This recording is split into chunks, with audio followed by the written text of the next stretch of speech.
আগামী ২৬ থেকে ২৮ অক্টোবর মালয়েশিয়ার রাজধানী কুয়ালালামপুরে বসবে ৪৭তম আসিয়ান সম্মেলন। এই মেগা ইভেন্টকে ঘিরে দেশটি এখন বিশ্ব কূটনীতির কেন্দ্রে।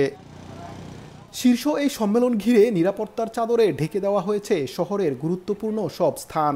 ১২,০০০ প্রতিনিধির অংশগ্রহণে হতে যাওয়া এই সম্মেলনের নিরাপত্তা নিশ্চিতে আইনশৃঙ্খলা রক্ষা বাহিনীর ২০,০০০ সদস্য মোতায়েন করা হবে। যানজট নিয়ন্ত্রণে কনভেনশন সেন্টার এলাকার সরকারি কর্মীদের বাড়ি থেকেই কাজ করার অনুমতি দেওয়া হয়েছে।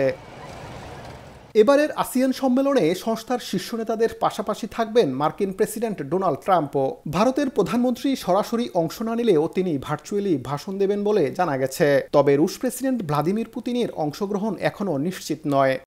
আপনাকেই বলছি, ইন্স্যুরেন্স করলে সিটিতে সুরক্ষা পাবেন নিশ্চিত।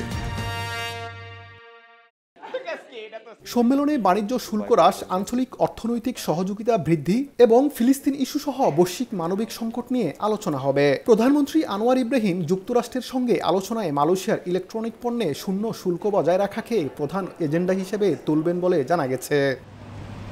মোহাম্মদ আব্দুল কাদের, সময় সংবাদ, কুয়ালালামপুর, মালয়েশিয়া।